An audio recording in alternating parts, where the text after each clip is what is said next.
It's thinking about it. Hi, everybody. It's okay. Come on. Hi, everybody. I'm going to make sure that I see it on Facebook. Here we go. Hey, I'm Tracy with Thrive Meetings and Events, and I'm hoping you're watching this and it's live because it just looks like it's spinning around. But here we are here for the Eating in a Meeting podcast, and we are live. There we go. And this is a week that we're going to talk about. Actually, let's see. Thinking about.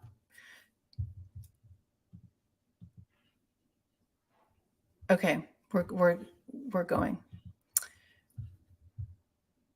All right, it says we're live. So we're going to just go with that. So hi, everybody. Sorry about that technical glitch. It says I wasn't live, but apparently I was. So hi, I'm Tracy Stuckrath, the host of the Eating at a Meeting podcast and Thrive Meetings and Events. And we are here this week after I spent a weekend with Lauren right here at the Fair Food Allergy Summit. Lauren is Lauren Soltwisch. She has been deathly allergic to milk and tree nuts her entire life, like from birth. Her day job is a social media marketing and financial services, but in her spare time, she advocates for food allergy awareness through her book, Crying Over Spilled Milk, and through her work on FAIR's Rising Leaders Committee. So, hey, Lauren. Hi, Tracy. So happy to be here. Thanks for having me. You're welcome. I'm so excited. So last weekend, not this past weekend, but the weekend before, you were on a panel with 4 other young professionals, and you were talking about how to manage your food allergies in the workplace.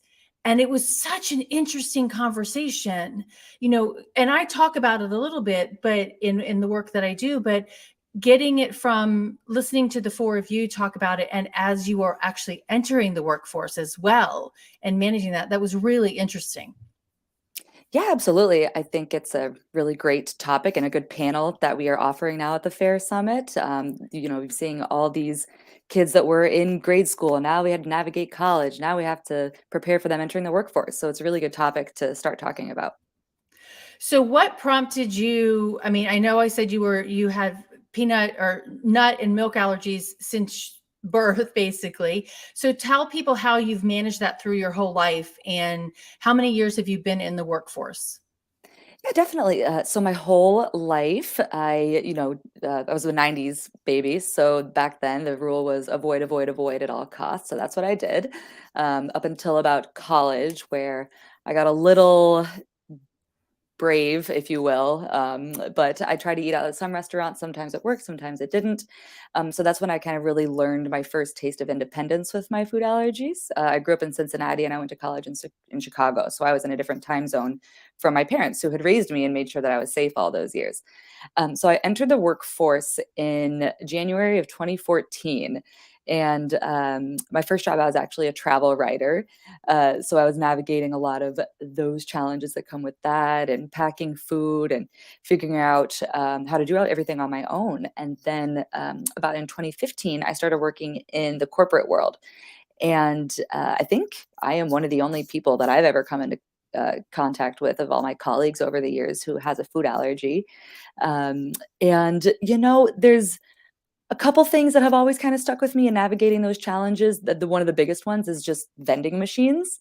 So I would always pack my own lunch, and sometimes I would pack a dinner if I knew we were going out for a happy hour afterwards or doing a dinner. So I would just eat at my desk. But if I wanted a snack during the day, if I had eaten all my food already, going to a vending machine, I've lost so much money putting money in these vending machines because they don't show you the reverse side to look at the ingredients. Wow, so true. Yeah. Yeah, and there's nothing really to do about that. Another thing that's strange to navigate that I've noticed is coming down to benefits. And we talked about this on a panel a little bit, but a lot of companies will offer, hey, like part of our benefits package is free meals and all the things that come with that. But for those of us with very severe food allergies, we may not take advantage of that benefit. So that's another thing just that we're starting to get awareness of in the workplace. Well, and that brings me back to an interview I had a couple of years ago with a food service manager. She was the general manager of a company cafeteria. And she actually worked with the company to find out all the allergens of the employees so that they could actually make sure they were labeling for those along with the top 8 at the time, but top 9. And then because the food was free for breakfast and lunch. And so learning to do that, but then one person ended up he was kosher, practiced kosher, and so she worked with him, but they couldn't accommodate him based on what he needed, and so they ended up subsidizing his paycheck to giving him money equal to what the breakfast and lunches amounted to. So I thought that was pretty cool. That's outstanding, and that's really encouraging and Mhm, inspiring for people like me, and what I learned on the panel is there's a lot of people that think like us, is mhm, I am not in a place at my career where I feel confident enough to go to my boss or go to HR and say, "I would like some more money because I cannot partake in any free meals mhm. or lunches or anything." Um, it's just such a new thing for these Right, corporations to figure out, so I think advocacy and awareness is really the primary first step in all this, but it also comes down to where do we start? Who do we reach right, out to? right. It's on my to-do list to reach out to one of our business resource groups or BRGs. Most Mhm, corporations have them, and just to kind of bring this up to their attention and say, hey, for those of us with food allergies or you know dietary needs of all sorts and kinds these days, what can you start to think about or what can you start to offer this mhm. portion of your workforce? Right. Exactly. Because it does come down to figuring out how you can manage. And I know I heard of a company that sent pizza home to everybody during COVID. And my first thought is like sending pizza home to your house, right? Which they probably didn't ask, you know, and maybe it was your kid that was food allergic and no, so milk is never allowed in the house, right? So how do you it opens up a whole nother level of risk and considerations to think about. It absolutely does. And you just made me remember an amazing point that you made during the panel was that employers cannot legally ask us, right? What Mhm, our disabilities are or what our mhm. restrictions are. So it's on us to step Right. up and raise our hand Mhm. and speak for ourselves. It really is, and any HR manager will tell you that. I mean, they're not well, they're not legally allowed to ask you about your disability. So if you want to, but that's a fine line too. Of do you share your disabilities in advance? And I know JJ said that he does, and he'll never know. He said, I think he said he'll never know if he didn't get the job because of that or because he wasn't qualified. But that is a fine line to to navigate when you're looking for a job. Absolutely. I know I said that I never know if I should check the box on a job application if I have a disability or not, because Mhm, I think, what they're really looking out for is, will you need a desk that can accommodate a wheelchair or mhm, something along those traditional, better known types of mhm. disabilities. But Right. what do they call it? Food allergies, like the hidden disability. Hidden, yep, it is a hidden disability. Yep. And so and actually this month is disability employment awareness month. So that's why I really wanted to talk about this because it is food allergies are considered a disability. And actually I'll find some links that I found from Jan, which is the job network, and under the employment Department of Labor, talking about what this is and what kind of accommodations that you can do. So in your experience, what kind of things have you shared your food allergies with your employers, and how has that worked? Yeah.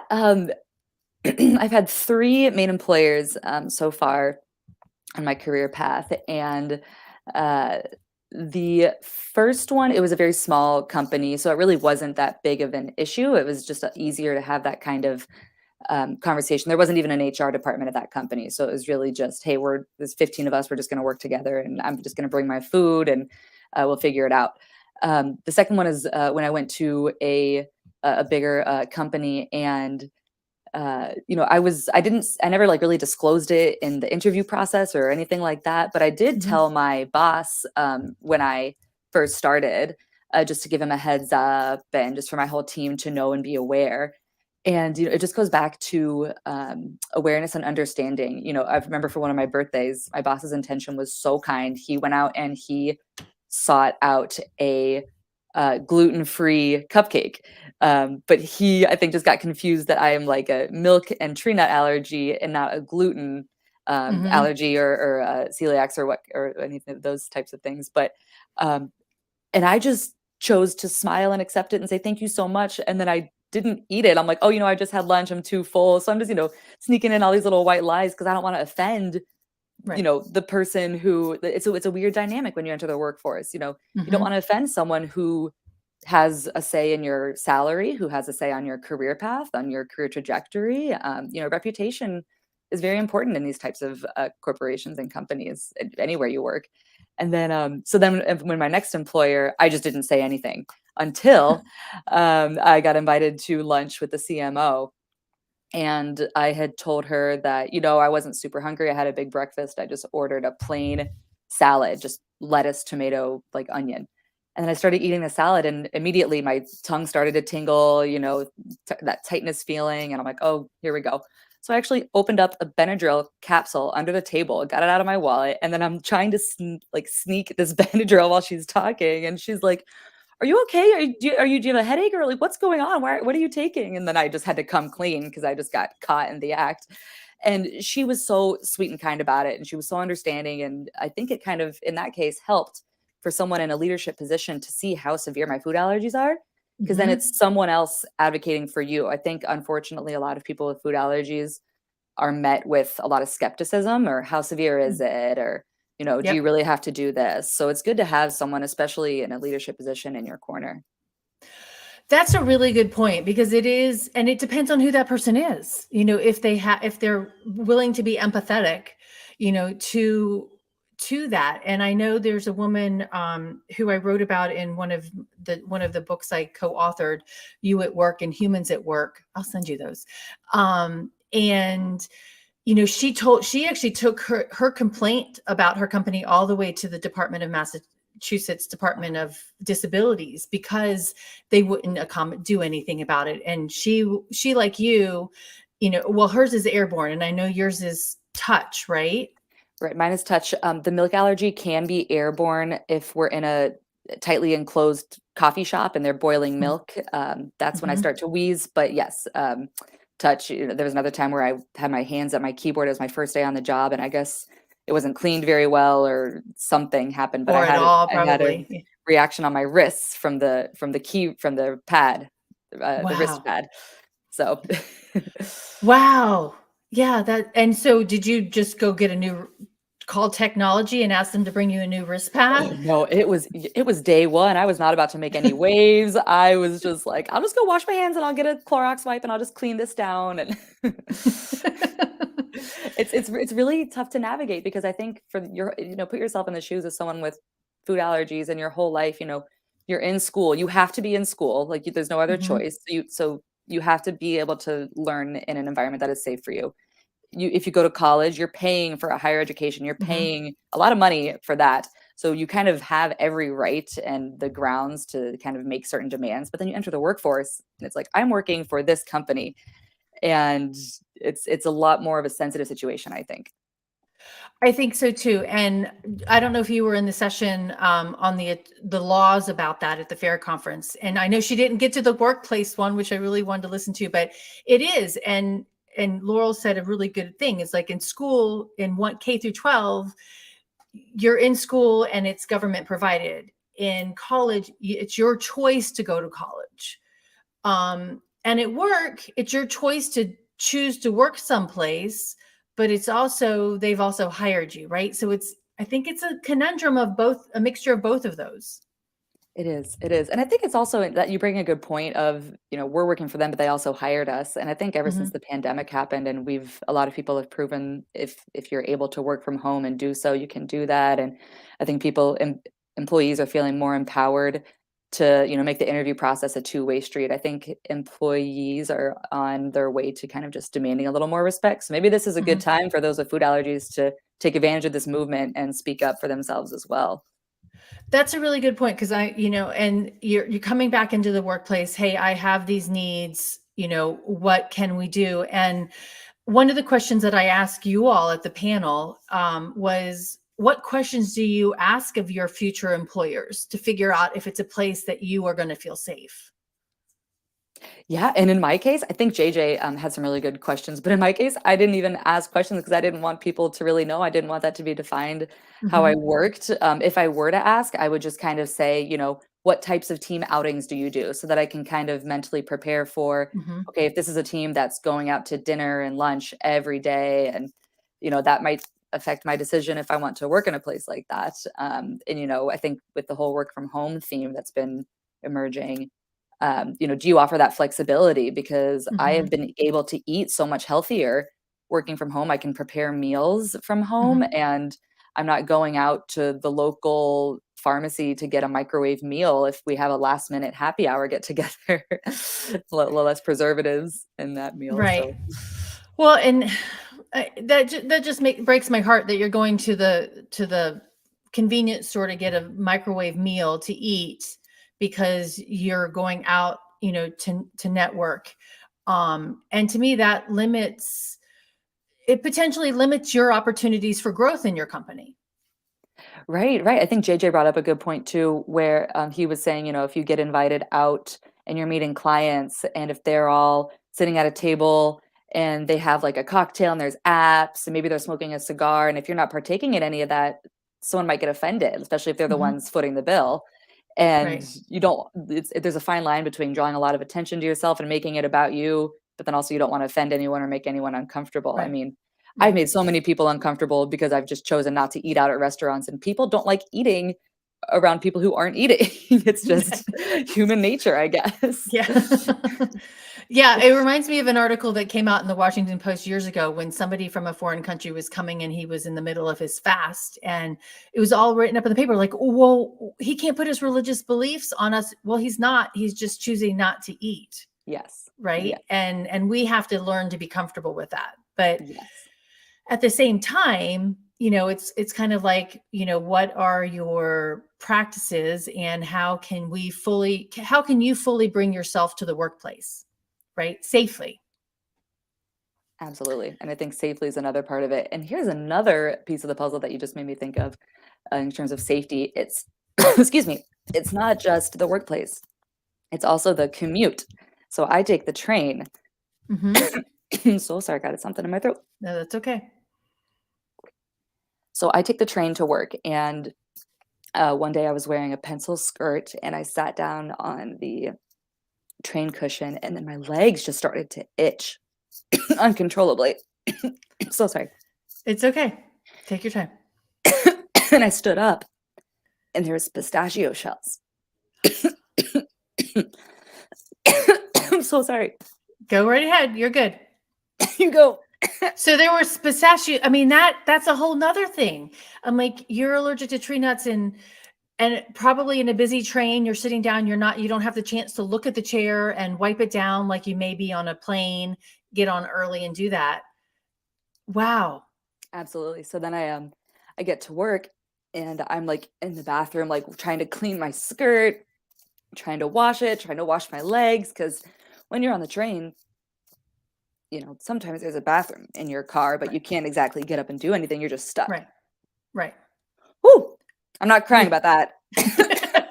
You okay? Oh yeah, sometimes you just got a little tickle in your throat. Yes, you You're do. good.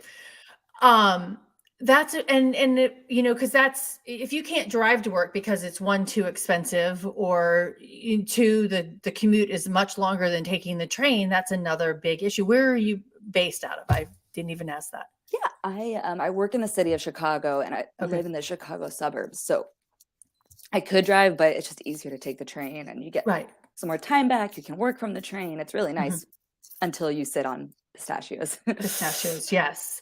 Wow. That you would never thought, but thinking about also the baseball teams that do peanut, nut-free games or nut-free areas, to allow that, and they make sure they're cleaning it off and things like that. But it's still that's a public place, and there's not anybody, you know, sweeping it up and making sure that in between, it's especially in the daily commute, right? Yeah, It's really crazy. absolutely. Yeah. So I think it just comes down to if you if you don't have food allergies, just clean up after yourself. I mean, if not for someone with food allergies, you just, it's something we learn as children. Just clean up after yourself. Right, exactly.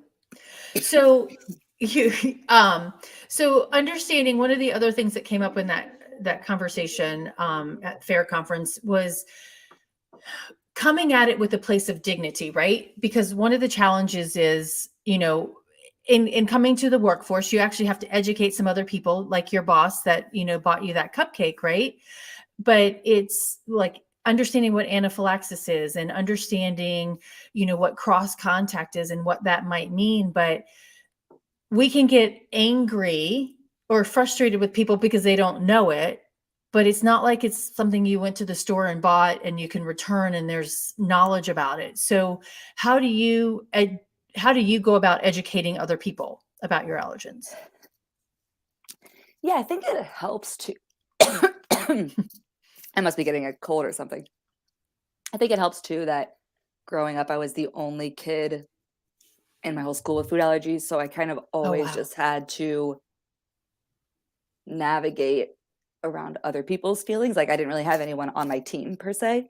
Hmm. So over the years, maybe it's a coping mechanism or what, but I use a lot of humor in Okay. my day to day. Or I'll say like, "Oh, we're gonna have team lunch. Oh, that's great. Like, I'll join. I'll get like a soda or a water, but I'm not gonna eat lunch because like I know we have that big meeting this afternoon, and I don't want to have to go home and miss it, or like you don't want to see what's gonna happen to me, or like you don't want to have to like deal with HR and like have an ambulance Hmm. come and ruin the dinner." So I don't know. I try to approach it from a stance of making them more comfortable Okay. above myself, which I think has worked. It's a very what's the word for it? It's like I disarm myself to make other people more comfortable, and I think it really has helped on my career path. I think people feel more that they can approach me more, or Hmm. that I can. It kind of maybe has shown that I'm a little more adaptable because of my Hmm. food allergies. Right.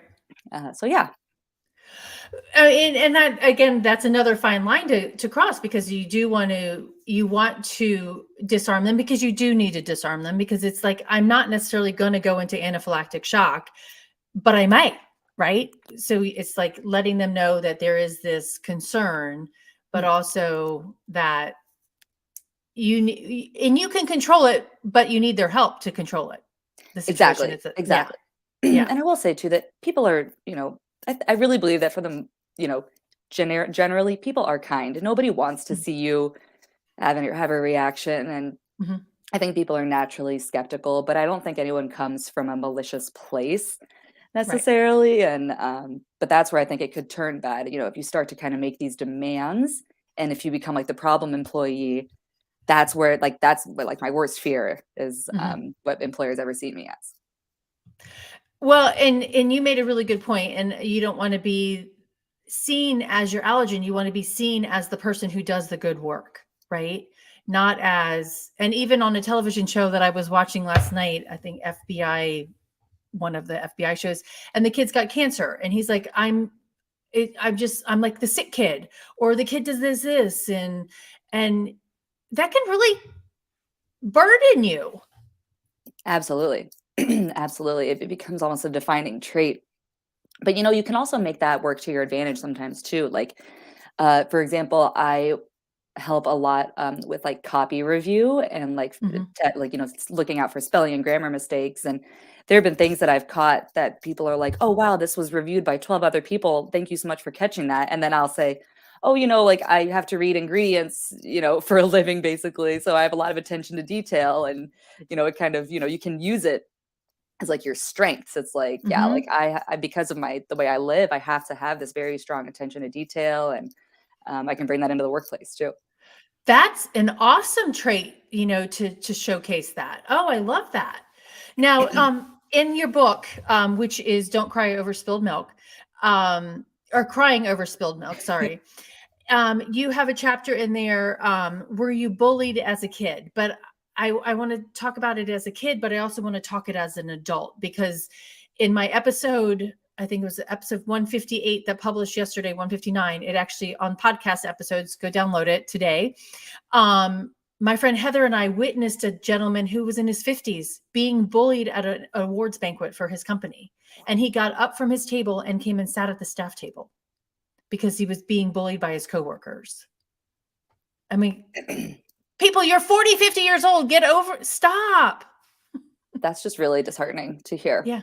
Mm-hmm. And you wonder what they were even saying. Like, what does bullying look like when you're 40 or 50? The name calling doesn't really stick as well, I would No, hope. they were like trying to make him eat different foods. Oh, just try it. You'll be fine. And yeah. Oh, no, not okay. No. Yeah, I am so grateful that no one has ever really, thrown food into my face. That's very much appreciated. I think that bullying sometimes has become to be a really harsh word. So I think I'm going to say that I've never really felt like I've been bullied. I think I've just been at the receiving end of misunderstanding. I won't even go far and say it's ignorance or anything, because unless this is a part of your life, you're not going to understand it. And, I'm guilty of that exact same thing. We all are products of our perceptions. So I guess what I will say to anyone, whether you have food allergies or you don't have food allergies, it just comes down to, putting a smile on your face and taking it with grace and with pride. Because, I have had coworkers, if we're having lunch delivered to the room, they'll just kind of take it upon themselves to announce, like, do not give Lauren any of the cheese sandwiches because she will die. And I think it's coming from a good place, but Right. sometimes it's like, I don't want that kind of attention, or like if we're at a happy hour ordering drinks, I'll say, oh, I'll just do like a beer, and they're like, oh, but we have this cocktail as a special right now, and they'll say, are you trying to kill my friend? And Oh I my think goodness. it's coming from a good place, but sometimes it's a little too extreme with like the death and the killing, because it's real and it's true. And I don't fault anyone for ever saying that, because I think it's their way of kind of also, and maybe like disarming themselves or me. But yeah, I don't think that that's any form of bullying. I think it's just kind of people trying to make themselves and others comfortable in an uncomfortable situation. That's a really good point, because they're trying to care for you, and they're caring for you in their own way.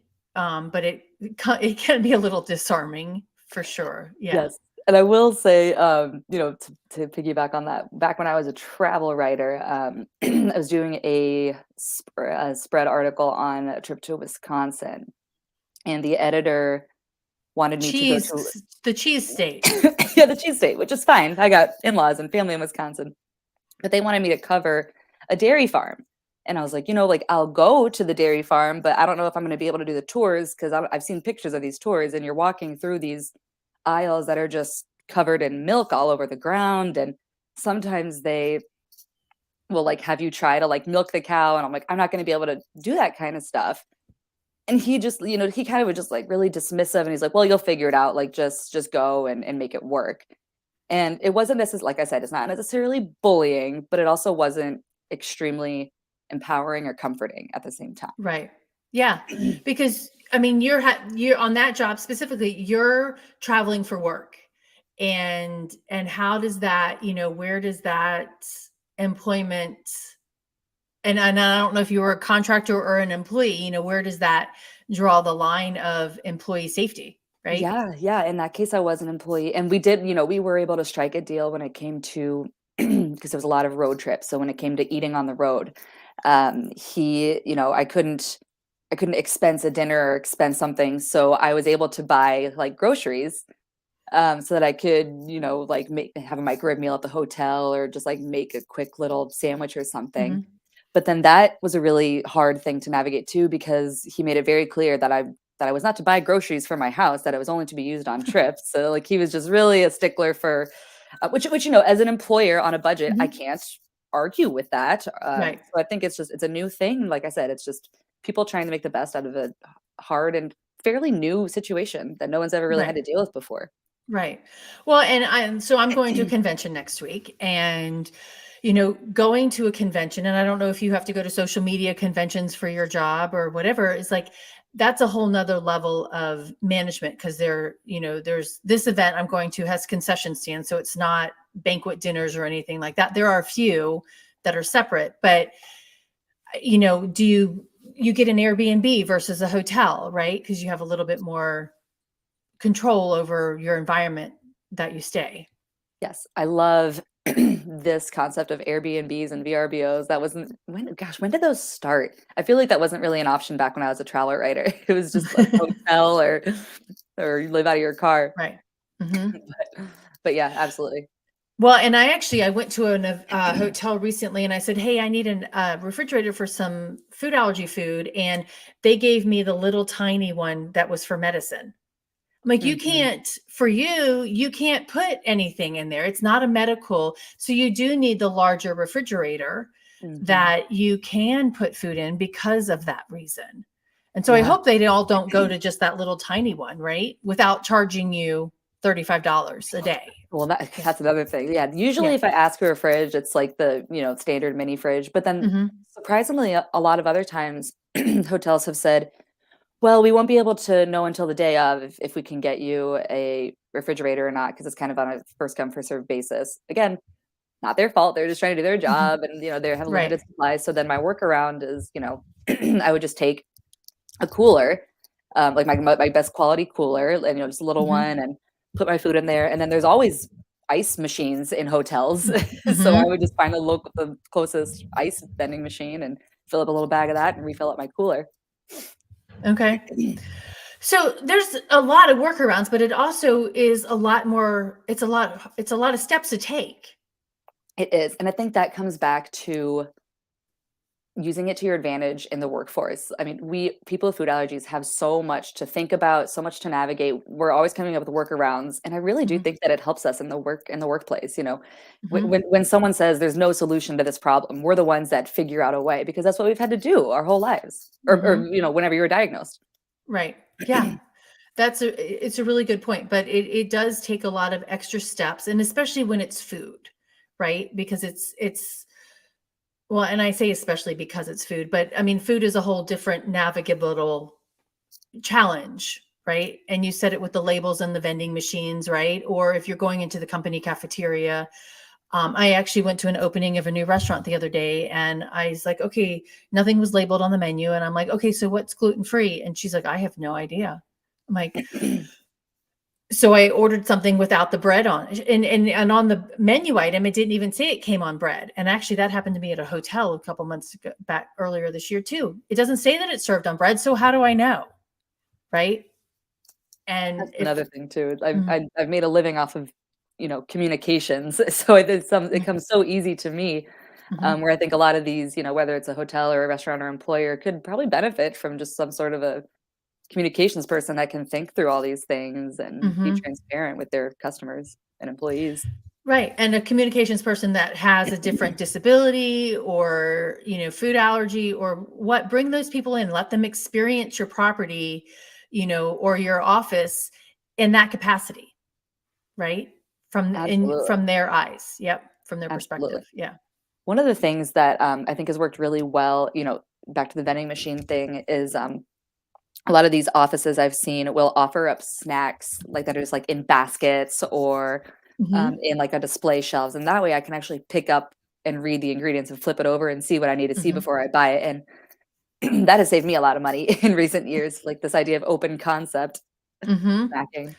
Yeah, that's a good idea. And I actually in both of the books chapters that I wrote, it's like try to find vendors or ask the vendors, can you procure this? Because even if it's kosher and vegan and, dairy free or however, find options that meet different dietary needs. But it would be really interesting if vending machines could somehow provide some additional information on what they're serving, right? Yeah, absolutely. Yeah. I feel like they could. They're all digital now. You could probably tap to Right. pull up a menu and Mhm. Yep. I think I saw one at the airport, but I think it was more fresh food than it was oh yeah. fresh prepackaged food Hmm. versus, the standard candy bars and potato chips and stuff like that. So I just found the note that I wrote down when you were speaking that one of your friends or one of your former colleagues had a sign in their booth Oh that yes. or their cubicle. Tell us about Yes. that. Back in the day, there was a colleague who had a really severe peanut allergy. So like it was airborne, it was the dust, it just like couldn't go. So they just got tired of saying it over and over and over to colleagues, and they had a lot of foot traffic to their cubicle from people from other departments and other floors. So they just found a little, it was like a one of those stop signs with like the X through it that Mhm. just had a big picture of a peanut on it, and it was like a peanut free zone. And then Mhm. it just kind of was a conversation starter, or people could just look at it and choose not to talk about it, but it was just a way for them to get the message out there without having to explain it over and over again. Yeah, and that's a good point. And this one woman I talked to, that she should have that one that with the fish on it, no sea or no seafood, right? In this vicinity of her. But even in the break rooms, and it was a challenge with that. Yeah, it's So really hard. A lot of the yeah. shared kitchen, Hmm. if there is a place for you to prepare your own food, it's all shared surfaces. It's a shared microwave. Like there's one time I went to go use a microwave, and it had like, I guess someone made mac and cheese in it because there was like melted cheese on the sides. And then I'm like, should I put my food in here? I can't exactly clean it up. Like I don't have gloves Right. on me or anything. And so, or do I just eat my soup cold? Like, there are worse things to do. Hmm. And so, um, yeah, it's another thing to think about. Yeah. Okay. So, I mean, you're so adaptable. Just listening to you talk, you're so adaptable, and you're like, there's worse things that could be, right? But it's also, I'm like, how can we be more helpful, right? How can employers and coworkers be more helpful for somebody with a food allergy? Yeah, absolutely. I think it's like a two-way street. So, like you said earlier, legally, employers cannot ask us about our disabilities. So, it is on us to speak up and just put it out on the table.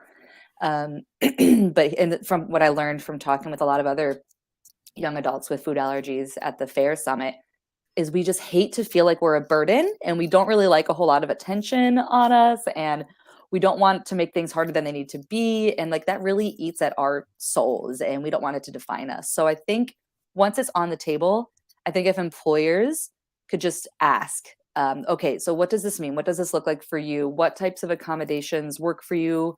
What things Mhm. do we want to avoid? Because if we don't feel like we're the ones making the demands, it might be a little bit of a smoother and more Mhm. positive experience. Otherwise, if we're over here making demands to someone who really has no idea why it's so severe or why it needs to be this way, or Mhm. it can be pretty off-putting. So Right. I think just trusting the person when they say they have severe food allergies, and just doing whatever you can to make them comfortable, just talking about it, Mhm. can go a long way in helping them. I think that business resource group is a great idea, but I also think maybe doing a lunch and learn, right? Mhm. Have people come in, and maybe you bring in, something that is nut free and milk free for people to eat, because a lot of people also think that food that's free of nuts or free of milk tastes horrible, Yeah, right? that's a really good point, Yeah. that's a really good idea. I did that once, back when I had time before I had a kid. I, brought in cookies for my birthday to share with people, and they were like, "Oh my god, this is so good," and I was like, "Yeah, they don't have milk or nuts in them," and they're like, "No way, this doesn't have milk." They're like, "No butter, no milk," and I was like, "Yeah, no butter, no milk," and then they're like, "No egg," I'm like, "No, they have egg because I don't have the egg allergy." But, people, like, it just shows that, Mhm. people look at the old food pyramid, and eggs and milk were in the same triangle, so they assume that a Right. dairy allergy includes eggs. It's just, chiseling away at breaking down misunderstandings. Right. Yeah. And a friend of mine that works at Whole Foods says he was in the grocery aisle. He's like, 5 times a day he got asked, "Can I get dairy-free mayonnaise?" And he's like, "Mayonnaise is dairy-free." And they're like, "No, it's not. It contains eggs." Mm, And I've seen hotels label it, with something that has mayonnaise in it contains dairy. I'm like, "No, it doesn't." Yeah. no, No. no. And Celiac and the Beast did a thing years ago, and she's like, eggs come from chickens, dairy comes from cows, right? It's just making that distinction. Yep, yep, Yeah. absolutely. And, you brought up, you just made me think of another good point too, just in terms of, like, having that open communication and understanding.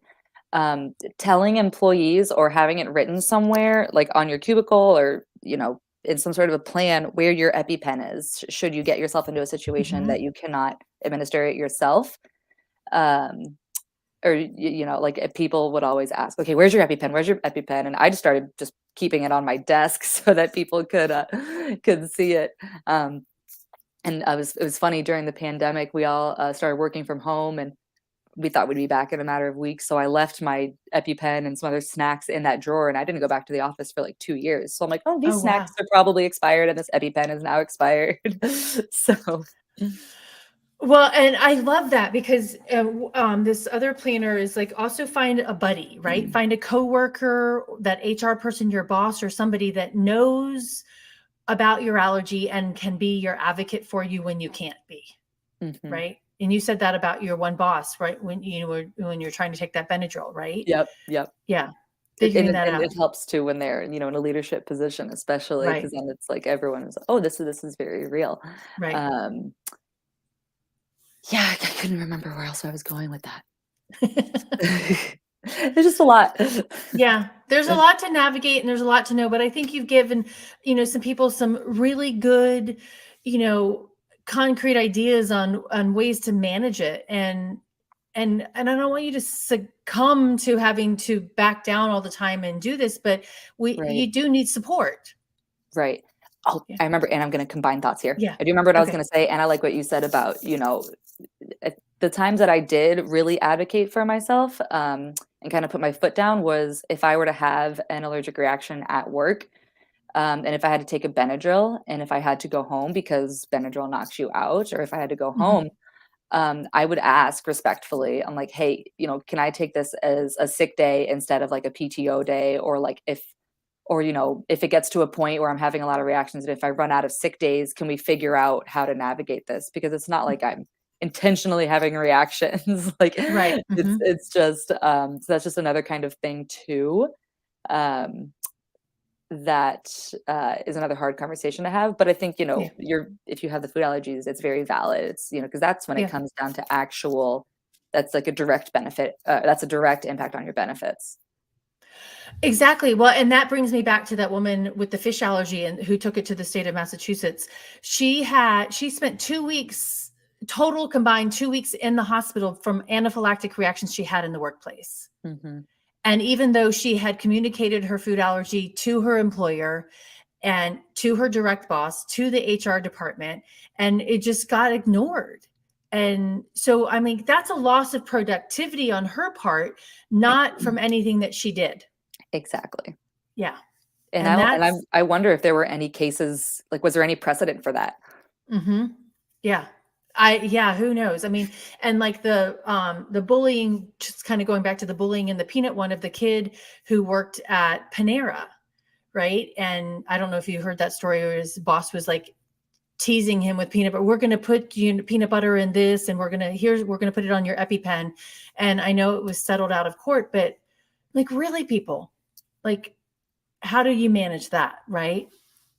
It's Yeah. definitely a new, there's all these mandatory trainings now that a lot of companies are implementing in terms of like harassment training and like inclusion Mhm. and diversity training. And I would love to see food allergies start to become a kind of a part of that type of training. You're seeing more and Right. more trainings with colleagues in wheelchairs and with other visible disabilities, Mhm. eyesight or hearing. And I would love to see food allergies start to at least get 30 seconds of airtime in these types of trainings. Right. Yeah, exactly. Well, and I do talk about that. It's part of DEI and I've been hired by a couple of people to start implementing that, especially in the event side of that. What does DEI mean with food and beverage? And it's exactly what we've been talking about all day or all morning. So, all right, Absolutely. I have two questions for you. What is your favorite food and beverage? Oh gosh, my favorite food I would have to say is anything with pasta. I mean, I love Okay. pasta. I think it's always filled me up over the years. It's a very versatile food. You can do anything with it pretty much.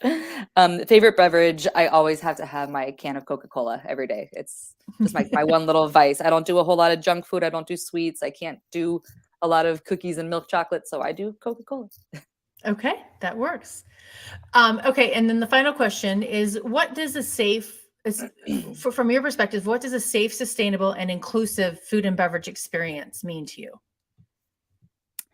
To me, if I'll hammer this point home, I feel like I've been parroting it this whole time, but it's really just comes down to understanding and just patience and just trying to remember that we're all just human and we're all coming from a place of non-malice, and maybe we're just trying to understand, we're trying to connect. And I think there's a lot of times where I know I've certainly been really awkward in the past, and I've said the wrong thing, and people have said the wrong thing to me in the past. But I just want people to feel like they can talk about their food allergies and be welcomed with a stance of trying to understand, and just try to know that everyone's just trying to do their best, whether it's at work or at home. That's a really good point. And I do have to say, thank you first and foremost. Thank you 100%. And we were supposed to have Noreen on this show. I should have acknowledged that. I think the technology glitch got me all messed up at the very beginning. But Noreen got the flu shot, which then gave her the flu. So she was supposed to be on here today, but hopefully we'll have her on another show to talk about this as well. But Lauren, thank you so much for the advocacy work that you do in the food allergy community and in your workplaces. No, and thank you, Tracy, for all you do and for having me on this show. Oh, you're welcome. Everyone, next week is going to be super busy. I am going to be at IMEX, which is the meetings industry. I think it's the largest convention for the meetings industry, but I am doing shows Monday, Tuesday, Wednesday, and Thursday live from the show. And so stay tuned. Look for some marketing on that. Monday's guest is for Indigenous Peoples Day, and I'm so excited of who is going to be on the show, and I will market that this afternoon. But Lauren and I were here talking about young professionals managing food allergies in the workplace. You can watch this video again. It'll come out on podcasts in a few weeks if you want to listen to it, just the audio portion. But until then, everyone, stay safe and eat well. Thanks. Oh, actually, hey, we got one more thing here. Inclusive would be, instead of the other guest being victim, that they might see it as an education opportunity.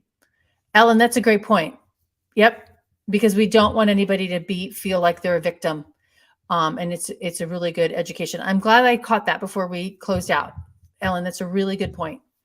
Yes. Because your manager nor you don't want to be seen as a victim with a food allergy, right? But and that's definitely not what you want to be thought of as the human being, the person who's doing this job. But oh, by the way, she's got these medical conditions. So yeah, I really like the way Ellen phrased that. That was a good point. So thank you, Ellen, very much. And hi, my friend. I need to come to Asheville and see you. Okay, so again, until next time, stay safe and eat well, everyone. Thanks. Bye.